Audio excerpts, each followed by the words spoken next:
Yeah, you're talking about like Lickens. I do this thing where, because I create e-learnings and trainings for companies, I studied a lot about learning styles. Like how everybody learns differently, and there's the visual learner, the auditory learner, and the kinesthetic learner.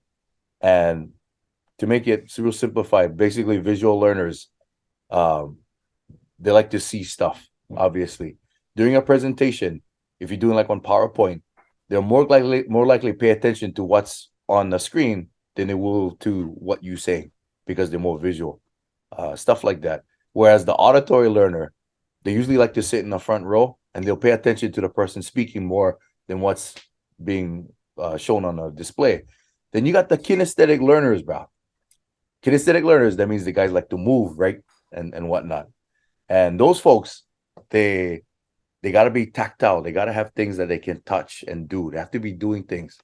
And for those, you want to create infographics, or you want to create like these activities that they can do on a computer where they can get a click. And so I do a lot of interactive games too. And so it's geared specifically for folks that, just to cover all the learning styles, visual, auditory, kinesthetic. The interesting thing is, bro, if you look at the characteristics of somebody with ADD and ADHD, and you look at the characteristics of somebody who's a kinesthetic learner, it's almost exactly the same, bro. Yeah. It's like, I can imagine it's the same. Yeah, they cannot stay still. They got to be moving while they're learning. Now, finally, they're adopting methods now where kids can sit on those Pilates balls, and bounce up and down instead of sitting in a chair. I was like, bruh, why you never have that when I was one student back in the day, right? Like people like us. I mean, I'm just assuming you were probably a kinesthetic too. I know I was. Wow. Yeah. No, for sure. I was for sure. In fact, when I went to go get tested, I was at BYU, and I knew there was something wrong, and I went and took the test to find out if I was ADD, ADHD, whatever. But I went in and took the test, and I got scared, man. I just said, "Oh, I'm not going back. I'm not gonna find out. I don't like find out if I get problems." That's how bad it was, man. I just said, "Hey, I'm not going back," and I never got the results, knowing that I got something wrong. Right? I either hyper focus or I cannot focus at all, and yep, it's amazing. Both me and Martin, we both got through school because it was that hyper focus that helped us get through. Exactly. Like, we knew what we wanted, and when we figured out what we wanted, we just put our heads down and working together. We were just like, let's go, right? And that's kind of how we got through it. But not once. Me and him, we worked hard. Yep. We all of a sudden became these students, that we were very studious. We worked hard. We read everything. We did our best to make sure that we were learning what we needed to learn, and it was kind of amazing, having someone to go through that with.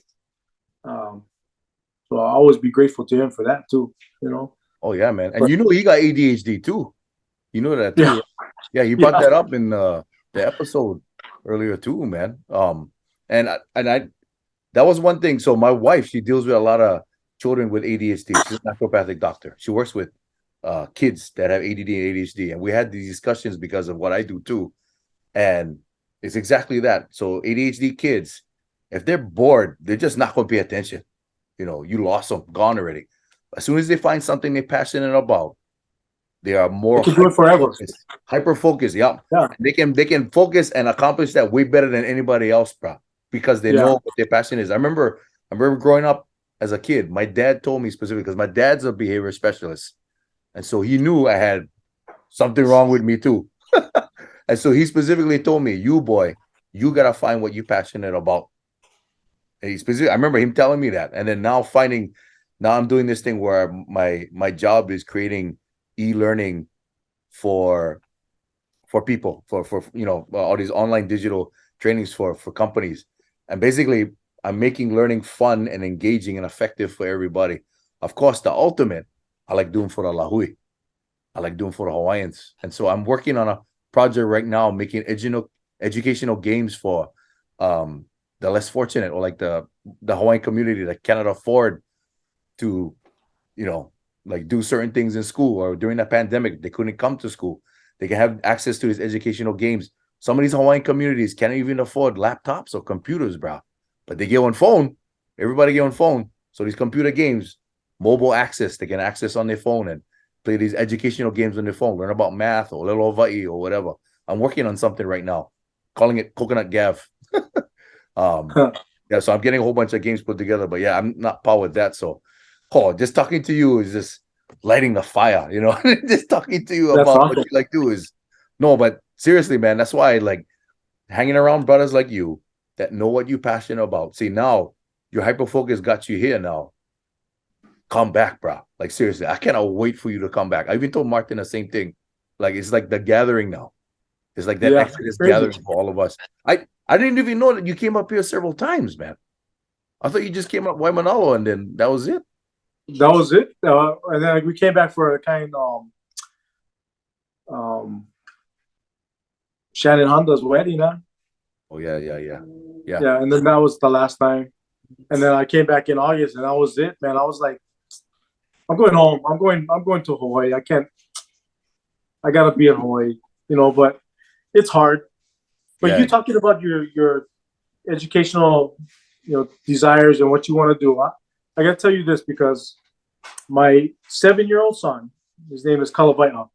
He we took him out of school, regular school, because and he was getting yelled at by the teachers.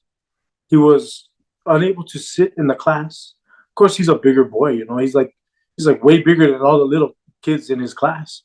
And you don't fit in the chairs that they got for him. And so he was having a hard time. He wasn't he was smart enough to learn it, but he got bored, like you said, he got bored really fast. But anyway, we took him out of that class, out of that school, and put him in a different school called Journey. And what they do is a lot of hands-on learning.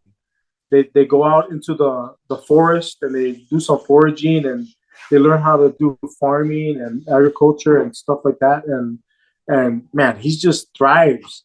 He comes home and he tells me, "Oh yeah, I think Mach 1 is the speed of sound, or the speed of sound is either Mach 1 or Mach 5." And I'm like, "What are you talking about?" And even my other boy, we took him out of his school and put him in the same school because our 7-year-old was thriving so much. And I put Kalai in, he's 10. We put him in that school. My wife pretty much did it, but um, you know, when he went to school there, he tried to act like he didn't like it because he wanted to go back with his other friends at the other school. But every day he would come home and he'd be like telling us all these new things that he learned, and it was really good because he was actually enjoying learning, and he wanted to learn math. And he would say, "Dad, can you help me with this, like for long division and stuff like that?" Like he wasn't doing that in the other school. So I think you got something going with that, just interactive learning and getting it on their phones and helping them to have the activity and learn that desire to learn, like have that desire to learn. So I think you're on the right track with that. Right. I kind of, you talking about your son. So my son has ADHD too. I think, and for the same thing with him. So we took him to the STEM program, just like yours, where it was more hands-on learning. And at the STEM program, it's during the summer, so only like 3-4 months, and they build robots. They build like small, like real miniature stuff. They make music boxes, make Ferris wheels. They make like windmills and stuff with batteries and whatnot. Real small robotic kind. Bruh, he loved it because, like you said, it was all hands on, right? Kinesthetic learners, bro, the ADHD kids, and I think, I mean, I'm not, I don't know for sure, but I'm assuming, with Polynesians, because we grew up in the islands where it's nice warm weather, our people were outside probably constantly. We never have cold winters where we were isolating and stuck inside the house all the time. I think we were constantly outdoors learning while we're at the ocean, learning biology while we're at the ocean, learning about, you know, maybe astronomy at nighttime, looking at the stars, bro, up in the mountains. You know, I think we naturally were doing that. Our ancestors were probably doing that, you know, and so I that's think why our parents too, they thoughts. were teaching us Yeah, that way too. Like, I right. mean, for instance, I was just talking to Cassie about, oh, actually, I was talking to my daughter because I was making kalupe tonight, and I told my daughter, hey, get me that. And she's looking around like what? And I said, hey, you know, my dad, when I didn't get him that or the kind, if I didn't get it, I got smacked, you know. And I told her, hey, when I mean, I'm pretty grateful because when my dad said, get that, if I didn't know, I got smacked, right? So I learned really fast to know what that was, what the kind was. And, you know, I told her, I'm picking up some banana leaves. And I told her, you see that I'm holding banana leaves. I say, get that. What do you think that means? Get the trash can, you know, get the rubbish can. And it's kind of funny because I was thinking about my dad and how, oh man, I had to get the right thing. If I came back with the wrong thing, oh, I was in trouble. You know, but that's the kind of way, that's the way I grew up learning. Like I had to learn hands on. I had to learn like intuition and like looking at the whole picture and seeing what's part of the picture that makes that that thing that I need to get. Mm. I think a lot of Polynesians are that kind of learner. You know that they are able to figure things out a little bit more. But I don't know. Maybe it's just me. I don't know. Yeah, But man. Yeah. I think we have that sense of looking at the whole picture and figuring things out as we go. But yeah, the way Yeah. we learn is definitely different than sitting in a classroom, listening to someone talk, trying to read a book and figuring it out. I think we're used to like taking the device, opening it up, taking it apart, and then putting it back together. And I think that's a rich way that we maybe our culture was brought up. Yeah. You know, like the Hawaiians, they never really had a written language for a long time. You know, Yeah. we had to learn it from song. We had to Yep. learn it from listening to our kupunas. Mm. We had to learn it from hearing the stories, sitting down and talking story.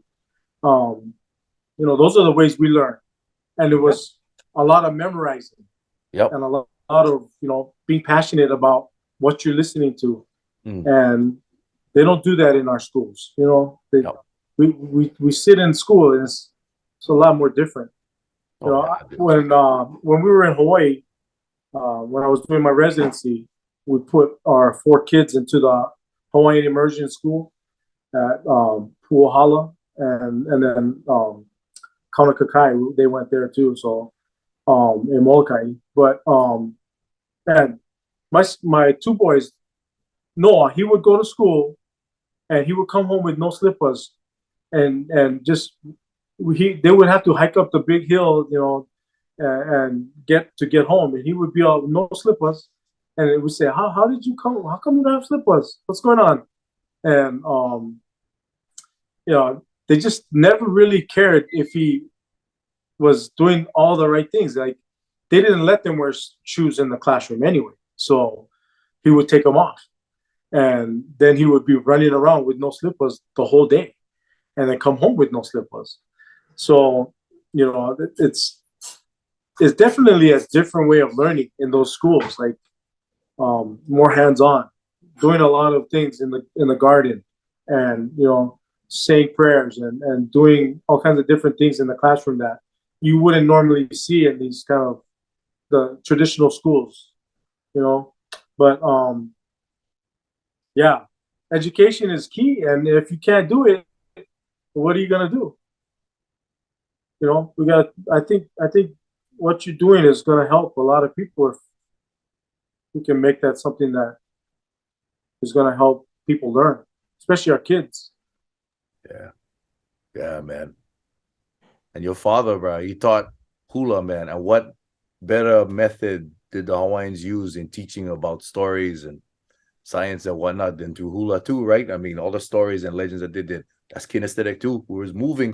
We wasn't sitting down on the chairs like you said, bro. We was moving, telling those stories, man. That's that's a rich thing. I'm gonna ask you this question.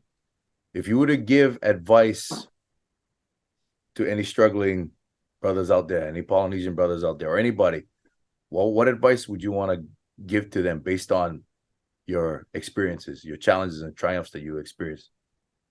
What do you want to tell them? Oh,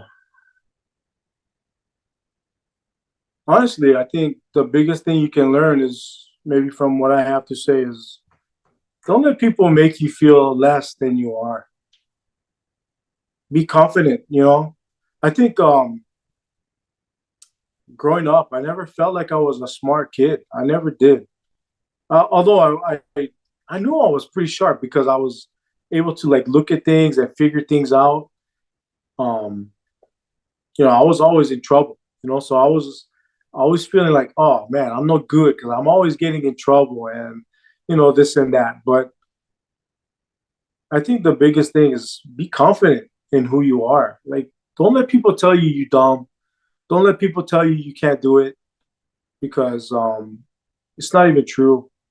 I tell you right now, if I can't do it, I tell you anybody can do it. Anybody. I came from a place where I never realized, I never thought it was possible ever to be where I'm at right now. A lot of things had to happen. Yeah, a lot of things had to be put into place for me to get where I'm at, and I am fortunate. I am blessed, but I mean, I just think anybody can do it. You know, we went to school together, you and I, Gavin, and we went with a bunch of brothers that kind of like, they're like us, and we all are making it. I think we had a good brotherhood, and we had a good um, we were connected together, all of us, I think, and it was something special. Um, but I think the confidence came because I saw you guys, and I thought, oh man, these guys are pretty sharp. They're sharp like me, and I thought, oh man, I don't like make A. I don't like just like, I want to be smart like you guys, right? You don't want to be the weak link, huh? Right? Yeah, that was the case, right? You never like be that guy, right? But I always knew I could. I was always good at working on cars. I was always good at doing mechanical things, and I always knew that we were smart. All of us, we were pretty sharp, and I always felt that. But before, I was never really that confident. So my advice is figure out how to get that confidence in yourself, and don't be ashamed. Go out there and try. I feel like I look at my boys. They're a good example to me because they they went through they're going through football. They wrestled, and they I never really helped them with that very much. Just getting into the sports. They kind of had they had the guts to go out and do it by themselves and pretty much on their own. And when I look at them, I like, wow, these guys, it's gutsy, They're not scared, I mean, I was scared for trying new things. I was scared for go out and like be, I don't like make A in front of people, you know what I mean? So I was always reserved, even though I knew I was good. I could have done good, but I wasn't confident enough. So I don't know how to get rid of that, honestly. I think it's a thing that we might struggle with, a lot of us. I don't think it's just, maybe it's not just a Polynesian or Hawaiian thing. It might be a thing that a lot of people struggle with. But sometimes I don't feel I feel like it's just a lot of Polynesians have that. But yeah, don't be scared, man. Just go. You can do it. Anybody can do it. Just gotta put your mind to it. Whatever you want to do, just go do it. Yeah. You gotta find a mentor. Start somewhere. Just start. It's never too late. Don't give up. You know, I went to dental school. I already had 4 kids. It's pretty rough, but anybody can do it. Yeah, that's the best advice I can give. Work hard. Go out and live life. We're supposed to be enjoying life, and I feel like I should, but I gotta get back to Hawaii first, I think, and I don't know when that's gonna be, but Yeah. I'm gonna say within the year of 2023. I'm putting it out there in the universe, bro. I'm just saying it. I'm putting it out there. Because yeah, right on, right sometimes on. if you put it out there, you say the word. Sometimes sometimes you manifest it, man. That's a new thing I'm working on, manifesting stuff That's by the just secret. saying it. Yeah. You say it and you make it happen, bro. No, hey, I appreciate you doing this, bro. Big time. Sorry, I know it's late over there. I know you gotta crash out and work. And you off tomorrow? Yeah, you off Yeah, tomorrow. But I also know you had a very long day too, brother. But just all this talk about all the things that you went through, a lot of this stuff I didn't even know you had gone through, and some of the stuff I remember you mentioning to me before, and that whole idea about brotherhood, how you mentioned, I kind of talked about it in Martin's episode too, about how there's that group of 12 of us, a lot of similar situations, island boys, some Polynesian, some just from the islands, uh, maybe Asian mix or whatnot, and all of us we have these ambitions, things we want to accomplish, things we wanted to do, and we all doing pretty well for ourselves, bro. All of us. And I think all of us had a lot of similar struggles that we all identified with. Um, you know, I think we're close enough where we know each other's strengths and weaknesses too. But like you said, it was like we kind of had this friendly competition and we were supporting each other, where you said like, oh, I don't want to be the one making A and be the weak link. And I says, yeah, I kind of felt that way. Oh, look, Pono, he becoming one Dennis. Oh, Lukiola, he's the VP of shoot, I can't remember. awesome. Vasa Fitness. Shannon doing the executive stuff. Nolan, oh, he's doing, and Sheldon, he's Michael. MBA and stuff, and then Nolan's doing facilities management and all this kind of stuff. Everybody's just stepping up and all the things that they're doing, man. And I think probably having that brotherhood helped us out a lot too, bro. I think to Yeah, for sure. I mean, I don't know how to create that, how we even got it started, but you got to find people that are like minded. They want to succeed. You got to find people that want to be like the way you want to thrive. You got to find that, and I don't know how to do that. I wish I could tell you how we did that. It's kind of crazy that it just kind of fell together, and we all just kind of just I don't know. We all just did good. I don't know how. yeah, weird, yeah. I didn't even think about it that way.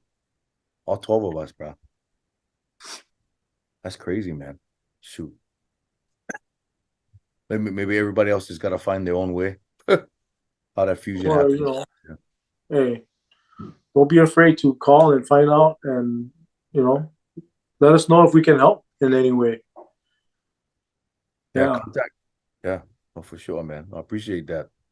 Bro, I cannot thank you enough for doing this, bro. I love you plenty, man. Much aloha to the family too. yeah, I So, love you too, bro. no, seriously. And I can't wait till you come back, bro. I told some of the guys over here already. I told Shannon. I told well, I never tell Abe yet, but Abe's back over here. Daniel's over here. Sheesh. Of course, get me. And then Abe, where's Abe? Abe's on Kauai. But he Okay. comes to Kaneohe every once in a while because his wife's family is from Kaneohe side. So get us 4 right now. I know Mike's been talking about coming back too, with like homestead land and stuff. I know Martin has too. But other than that, I think that's pretty much it, man. It's gonna be, and if you come back, whoo, the convergence, the convergence is gonna be even stronger, man. And a lot of these, I just get a good feeling, bro. I got a good feeling about this one, about you coming back. Like I said, 2023. I'm putting it out there right now. So on the next episode of Hawai'i Kaika, folks, we're gonna see Pono live over here in Hawaii. We interview him. But yeah, man, watch mahalo, bro. Folks, tune in next time for another episode of Hawai'i Kaika. I appreciate you coming on. Don't forget, check out Pono on this episode and like, comment, subscribe, and share this. Share this with everybody. There's the real opportunity is to uplift people, holding each other's hands and rising up together, man.